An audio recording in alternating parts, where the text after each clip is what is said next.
and they're correct. So I would not accept them. So I sent back 7 or 8 out of the 3. So I sent back 7 or 8 and accepted 3. And by the last few, they would call me 7 or 8. No, they were $800 at wholesale. Yeah. Wholesale each. So we the truck is in the street before you come out and review it in the street. Well, what we had, the biggest, set the one ball for weeks. Good evening, everyone. I hereby announce that pursuant to Section 5 of the Open Public Meetings Act, that adequate notice of this meeting has been provided in the notice which was sent to the Asbury Park Press, the Two River Times, and posted on the bulletin board in Township Hall, and filed in the Township Clerk's office on January 6th, 2021. Mayor Bontempo? Here. Ms. Weber? Here. Mr. Critelli is not here. Mr. Lucarelli is not present. Mr. Santana? Here. Mayor, you have a quorum. Thank you, Wendy. Everyone, please rise for the Pledge of Allegiance and please remain standing for a moment of silence. I pledge allegiance to the flag of the United States of America and to the republic for which it stands, one nation, under God, indivisible, with liberty and justice for all. Please remain standing for a moment of silence to honor our troops both home and abroad who work tirelessly to protect us each and every day.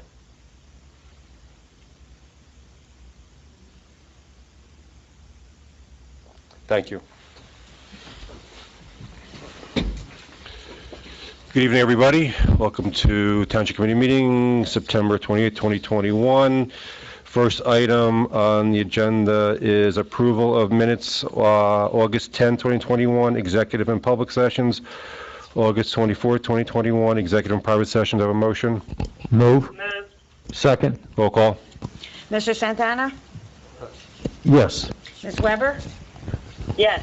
Mayor Bontempo? Yes. Okay, the minutes have been successfully approved. Thank you. Thank you. Next is any public comments on agenda items on tonight's agenda. So on tonight's agenda only. Come on, yep.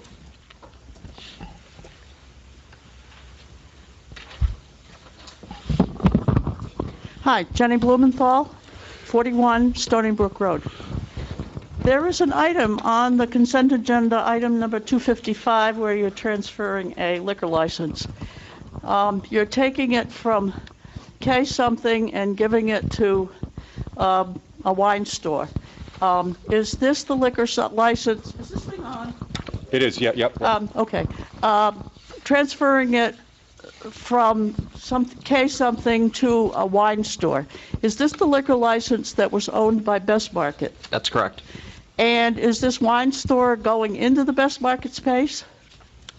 I believe it's going into the Commons at Holmdel. I'm not so sure it's the same suite. I know that there's a suite number and a location that was reviewed by the police department. I don't personally know. Is it the Best Market spot? Because last time I asked what was happening at the Best Market spot, because folks were saying that there seemed to be construction there, it was known upstairs as the unknown market. Because that's a big space for a liquor store, considering the numbers of them around town. You go ahead. Any other questions? And I'll try to answer that one. No. The other question I had was about the Mailbox Ordinance, but I should probably ask about that at the time. Yeah. Okay. So on the location, there's speculation the developer won't release who the entity is that will be occupying the space. There has been some speculation in the Asbury Park Press, a couple articles about who they feel it's going to be. Although when I went by there maybe 2 weeks ago, when I was over by Patricia's, it looked like like anything was being done. It kind of stands still. So I don't know anything specific. Because there's a number of stores there that are empty. So some are small, but with all the liquor stores around, I don't know why we need another one. Yeah, Sharon, you want to add anything? If I may, through you, Mayor, I can say that the old Best Market is going to be another grocer. It's not a full liquor store. There is a lot of speculation, and now I honestly, I don't want to misspeak. I don't know if they have submitted sign permit applications, because I believe the speculation is true. So if you call our offices tomorrow, I can tell you if an application has been submitted, in which case I will be able to tell you what that grocer is Just officially. curiosity is killing the cat, that's all. I just don't want to say anything if permits have not actually been turned in yet. I've heard they were on the cusp of doing it, so I don't know. But like I said, if you call my offices tomorrow, I can let you know for sure. But I can say for sure that space will be a grocer. It's not going to be a full-fledged liquor store. I can't speak to whether this is in the same exact suite or not. I have an at answer. The store 5, do you? I have an answer. Okay.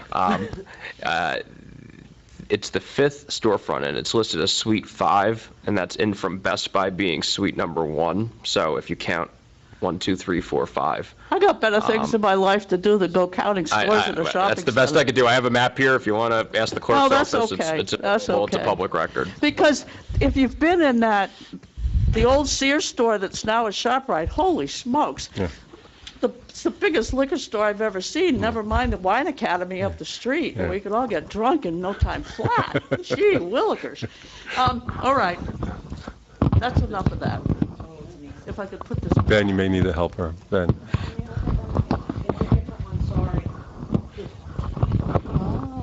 Ben's good.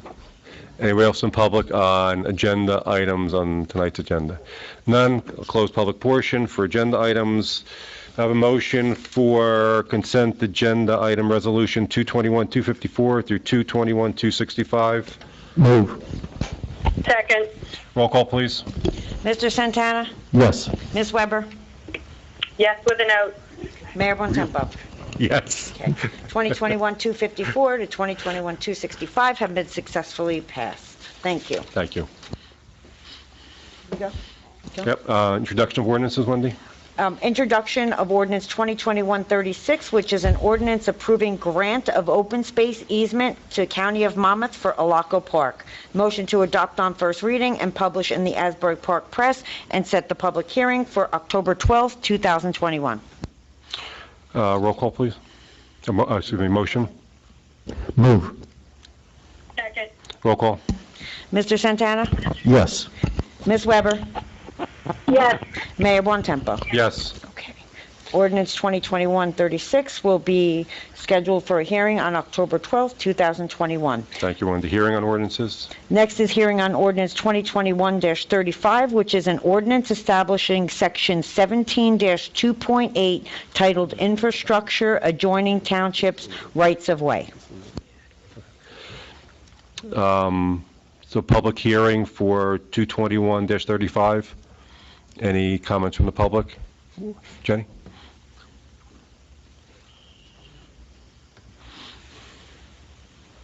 This is a weird one. Jenny Blumenthal, 41 Stony Brook Road. Why did this suddenly become an issue? That we're worrying about mailboxes and basketball hoops. Answer all the questions, then we could address them, yeah. Did anybody check with the post office over regulations of the location of mailboxes? I know the post office doesn't worry about basketball. And after you approve this, presumably, will you be putting a notice in the newsletter so that people can know about this, the new ordinance, so that they can either move their mailbox or just know what they're supposed to do if it gets knocked over? And in that same line of comment, there is an ordinance on the books about putting your garbage can away at the end of whenever your person comes. People in my neighborhood don't seem to understand that this is an ordinance.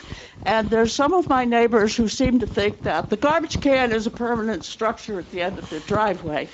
And I don't have the guts to say you're an idiot. Please put a notice in the township newsletter saying you must bring your garbage can in. I think that's it. So, Commissioner, do you want to touch on the, yeah, thank you. Sure, through you, Mayor. This ordinance isn't sudden. Actually, the Department of Public Works came to me at the end of last season because this has been a constant problem for years. But funny enough, we're heading back into the winter months, and so they gave me another nudge. When they brought it to my attention, it was the end of winter at the last time. So what happens frequently, this kind of serves two purposes and two goals. One, it codifies what we already do. Unfortunately, as careful as we try to be, especially in bad storms with lots of snow and severe weather and blizzard-like conditions, sometimes our vehicles do hit mailboxes. They just do. Unfortunately, we really do try to be careful. So what we have been doing for what I've been told ages, I've only been here about 2 years, we'll either fix a mailbox that is hit by one of our vehicles. If it's a standard mailbox. If it's not a standard mailbox, we reimburse the resident up to $50. If some residents choose to have very fancy mailboxes.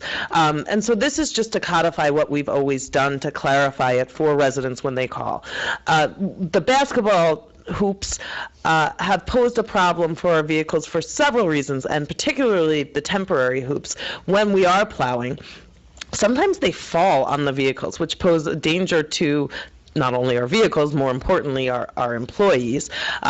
Also, for instance, on certain streets and cul-de-sacs, we try to be cognizant to not plow driveways in, and we try to steer clear of, as best we can, fire hydrants. So when you have these additional basketball hoops on the streets, there's no place to put the snow and there's no place to plow, in addition to the dangers that it pose. So that is why they requested that the Township Committee consider making those rules and regulations as it relates to the basketball nets and the mailboxes, just to codify what we already do, because sometimes it can get a little controversial.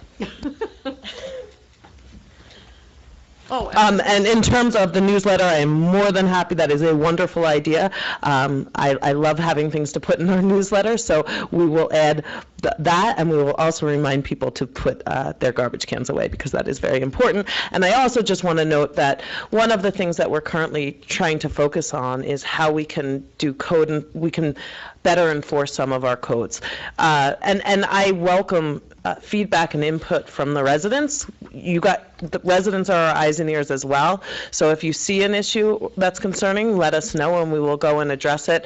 But we are working on developing plans and strategies to do some proactive code enforcement more than we have in the past. So. Well, you might notify the code enforcement folks that if they have to give a CO to somebody, that they might measure the location of the mailbox so that somebody knows to put it 10 inches back and 42 inches up in the air and so forth.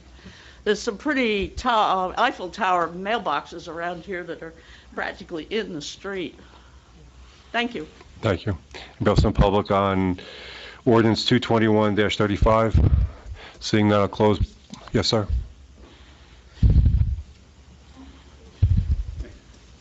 Hi, Bill Little, 8 Coventry Square.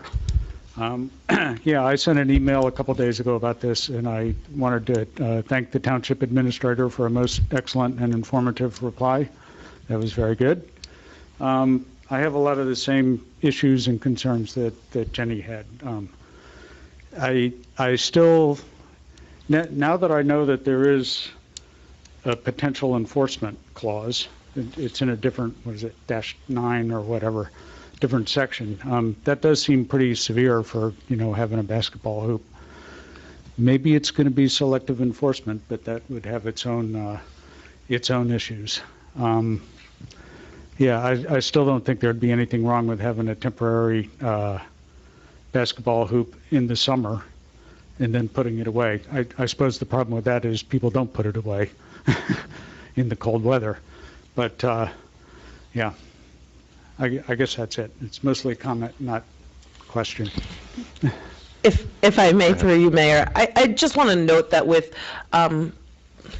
most of our code violations, if it doesn't involve an imminent public safety hazard, we give residents a warning before we issue a fine or a summons. So we do send out a notice and say you are in violation of the code, you need to remedy it before we issue fines or summonses. So it's not like you one time forgot to put your basketball hoop away and now you're going to be slapped with a $500 fine. We would let residents know. And I could tell you clearly that when the teams are out plowing the roads, the urgency that's placed upon them to get the entire town, because the calls I get are, why is my street not done? Why am I last? And all these things stop and delay the guys from clearing the roads. And sometimes, when storms last for a while, they sit on us, they may have to do the roads twice. So that's a lot of work, and it's a lot of roads in this town. So they're just trying to be proactive and be responsive to the residents' needs of, get my road clear, let me be able to get out, because I need to get out for whatever reason, emergency, etc. And so this has been, I think the administrator said it very adequately, a long time coming, and the guys from DPW and the outsourcing companies are doing the best they can to please everybody, and this was an obstacle in their way that was causing them grief, which is causing our residents grief. So, end of the day, we think it's best for the residents, so that if we get snow and we get bad snow, these guys can do the job and get the roads clear and make sure people can get out and about out of their homes. Thank you. Anything else from the public on 221-35? Seeing none, close public portion. I have a motion. Move. Second. Second. Roll call, please. Mr. Santana? Yes. Ms. Weber? Yes. Mayor Bontempo? Yes. Okay, ordinance 2021-35 has been successfully adopted. Thank you. Thank you. We'll do updates from the CFO.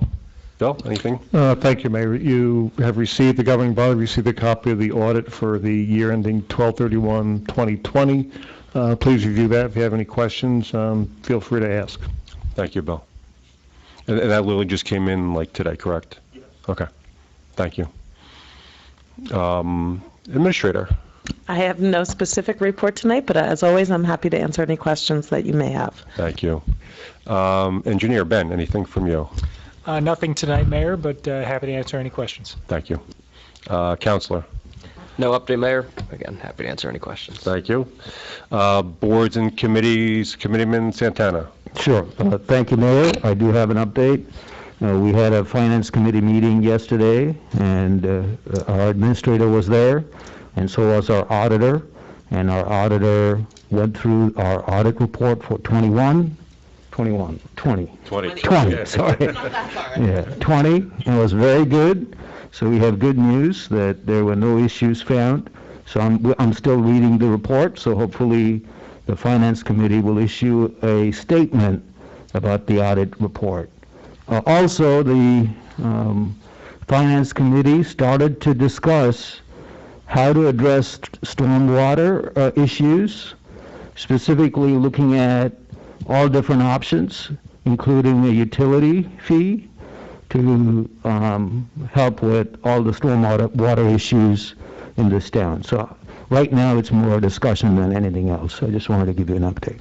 Thank you. Deputy Mayor, hang on, wait, put up the microphone. Go ahead. Yes, the Recreation Committee met last night, and I'm pleased to report that things are really coming back into action. HYA has 420 kids playing soccer, 82 girls playing lacrosse, approximately 100 boys playing lacrosse. Football has 150 kids playing football. The Holmdel summer swim team had 190 swimmers and was undefeated and won both age group championships for the league. The seniors have sold out the senior workout with over 50 seniors enrolling in the senior workout. Basketball is getting started, and we're looking forward to Drive Boo once again on October 30th at Bayonet Farm. And we're also looking forward to the report that is coming from our consultants on recommendations for the swim club. Thank you. Anything else, Kathy? That's it. Perfect. So a couple quick updates. So my comments on JCP&L at the last meeting about them not having severe enough fines because of the continued power outages they're having in town got their attention. I have a meeting coming up in about a week with the leadership of JCP&L to address some of our concerns and see what type of proactive measures they are going to put in place, because the outages that we're getting, whether it's a slight storm or severe storm, aren't being handled in an efficient enough manner, and we have people that have been out significantly way too long, in my opinion. Second thing, our next meeting, as I mentioned last Township Committee session on the 14th, is going to be at Bellworks, October 12th. It's going to be in... Actually, Mayor, did we make a motion on that? I think it might make sense to just memorialize that for renoticing purposes, the meeting location, because that's a regularly scheduled meeting. Correct. That's being moved, so I'd recommend a motion and a second to... Do I have a motion? Move. Do I have a second? Second. Roll call, Wendy. Mr. Santana? Yes. Ms. Weber? Yes. Mayor Bontempo? Yes. So the October 12th meeting is one, we're encouraging all our first responders to come out. We want to recognize all our first responders, first aid, fire, OEM, CERT. We want to recognize them and their families, right? So we're having a little reception right after the meeting in the atrium at Bellworks. The meeting's going to be in our conference room, which is right next to the library at Bellworks. And the purpose is really to recognize these people, that guys and girls who spend countless hours through training, repairing, going out to calls. They've done an amazing job, as I said, over and over again during the pandemic, and we really haven't recognized them. I wanted to do this last year, but we could not do it in person, so I'm using this window opportunity while everything is where it is right now to be able to recognize them and kind of have a couple small plaques with presentations we're going to be providing to leadership, and encourage people to come out and support our first responders, because they are really the backbone of this community, and they put so much effort into what they do. One of the reasons why we have put the one of the public questions, a LoSAP, on there this year to kind of give them a little more for all their time and effort that they put into taking care of the residents of this town. So please remember, October 12th, next meeting time we're together, we'll be in the Bellworks with our first responders, recognizing them. And actually, we just did a ceremony here last, I think it was Wednesday. We swore in a new police officer to the Holmdel Police Force, and then there was overdue police recognition for various awards that some of the officers received over the last, I would say, 2 years since they had their last event and got together, including the Officer of the Year with Dave D'Arcy, who does an amazing job, and he's also a liaison to the fire department for us. And it was well received. So we and the honor guard, which for those of you who were at the 9/11 ceremony that we had here, participated in that, and they do an amazing job. So we're looking for also for the police that are available, and the honor guard to also recognize all the things they do on their spare time to go above and beyond to their normal job. They come out and just present Holmdel Police in such a positive way in our community. That's all I have. I will open up for any public comments. Any public? I'm Rocco Impreveduto, 18 Winthrop Drive. I just have a question related to the charter study. 3 of the 5 members on the Charter Commission have significant links to the Weber-Santana campaign. Mr. Kinji was intimately involved. Mr. Gilstein's wife donated to the campaign. Janet Burke donated to the campaign and also was a special guest at a post-election fundraiser for Mr. Santana. And I'm just kind of wondering how that happened. It feels like more than a coincidence. Is I don't know. that your only question? That's my only question. Okay. So I think from a charter study perspective, any citizen can run for the charter study that filled out an application submitted to the clerk's office. Is that correct? Sure, I know this question came up in a different form, so I could certainly give some context on the Charter Study Commission procedure. So the Township Committee adopted an ordinance back, it was introduced in July, it was finally adopted in August, and it, as stated in the ordinance, would put a public question on the ballot whether to establish a Charter Study Commission. Since the ordinance was passed, it was forwarded to the county clerk's office to be placed on the ballot, and as written in the ordinance, along with the yes or no question on whether to form a charter study commission, there is also the opportunity for an election of candidates to serve on the charter study commission if it were approved, or if it were in the event it were approved.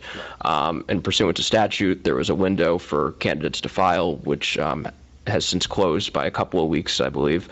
And now there's an election. Yeah, it's 60 days before the election. So that was, I believe, September. Yeah, whatever. September. That sounds right. Public notice on that, just out of curiosity? Yeah, it was listed in the ordinance itself. Section 2 of the ordinance made clear that there would be an election. And so. There would be an election. Was there public? I mean, look, we have 12,000 voters in town, and it just strikes me as odd that 60% of the people on the ballot have ties to members of the TC. I mean, you're welcome as a member of the public to pass judgment on any candidate for any office, as is your First Amendment right. To get a better understanding is all, and I think really the question for me is if there was public notice, where was it posted? I just, like I said, I mean, it was announced at both meetings at which action was taken, and so notice was provided to the public according to law, just like any ordinance would be. So this has been done in a completely transparent manner. So I think it would be a mistake for the public to feel that no one was told about it. Yes, there was a public hearing on it too, and I believe there was a public comment or two registered. Yeah. Hi, I'm Rahul Didi, 38 South Beer Street. And my question, while we're talking about the charter study, it's a different issue altogether. But my question is regarding the security issues connected to the school, right?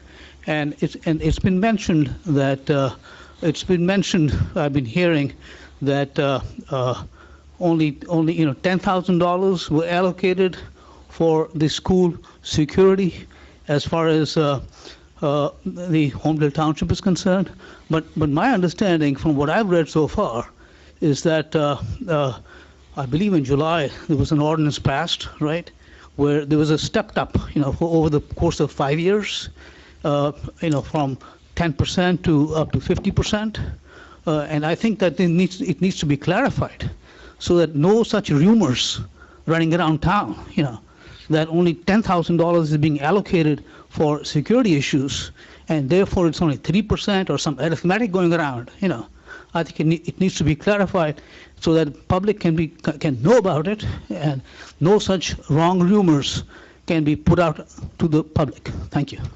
Would you please comment on that? Sure. So the township signed an agreement that the school board of Education countersigned, which is a 5-year agreement for the school security, sometimes known to as the SLEO, School Law Enforcement Officer, the Special Threes that you may hear the attorney or the administrator reference.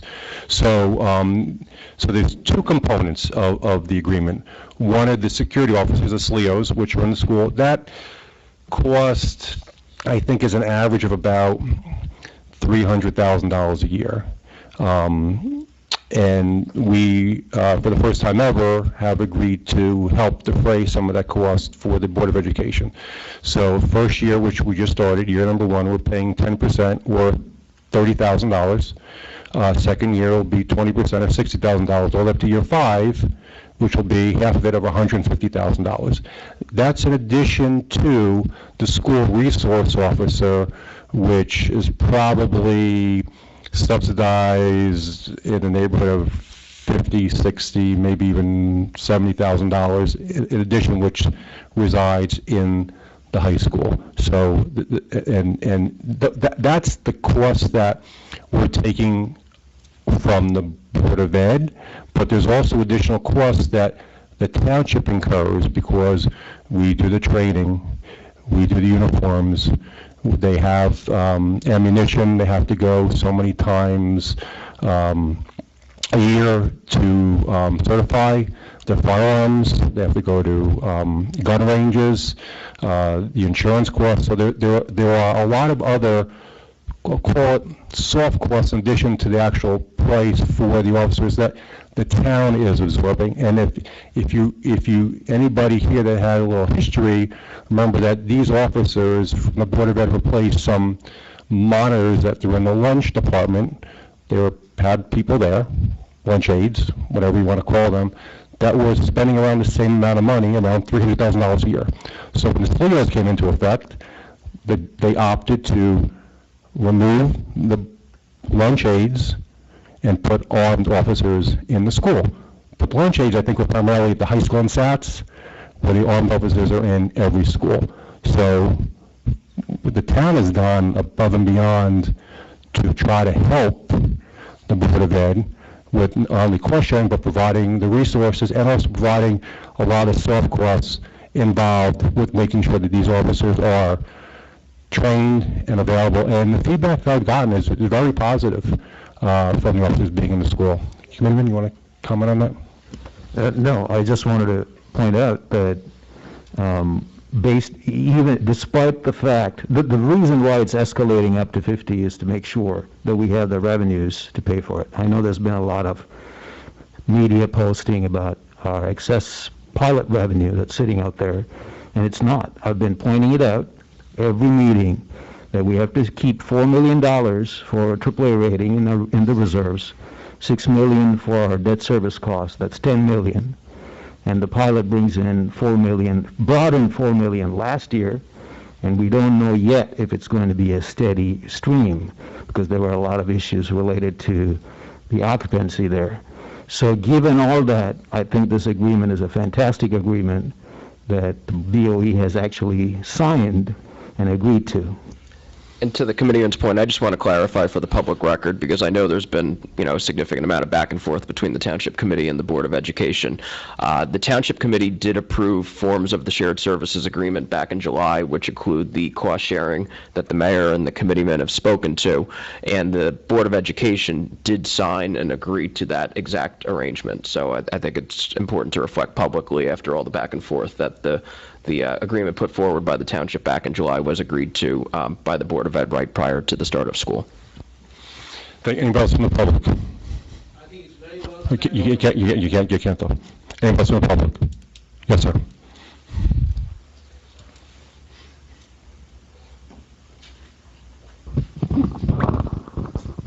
Jay Yanello, 18 Ladwood Drive. Following up on that point, my sister co-runs a very successful PR firm, and her favorite expression is "talk to me like I'm an idiot," and that's the best way to get the message across.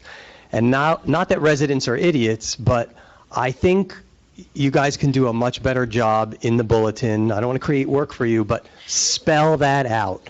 Have one page, what we are doing as far as security for the school. Spell out, Mr. Santana, why we don't have all this excess revenue. One page on one page on these. Talk to us like we're idiots, and then we could get the message through and clear. Speaking of idiots, I'll pause.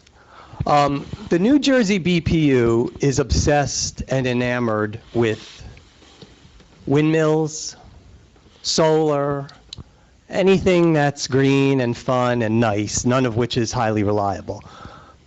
Mayor Bontempo, I suggest, as part of your dealings with JCP&L, you or the administration reach out to the BPU and say, we've had enough here.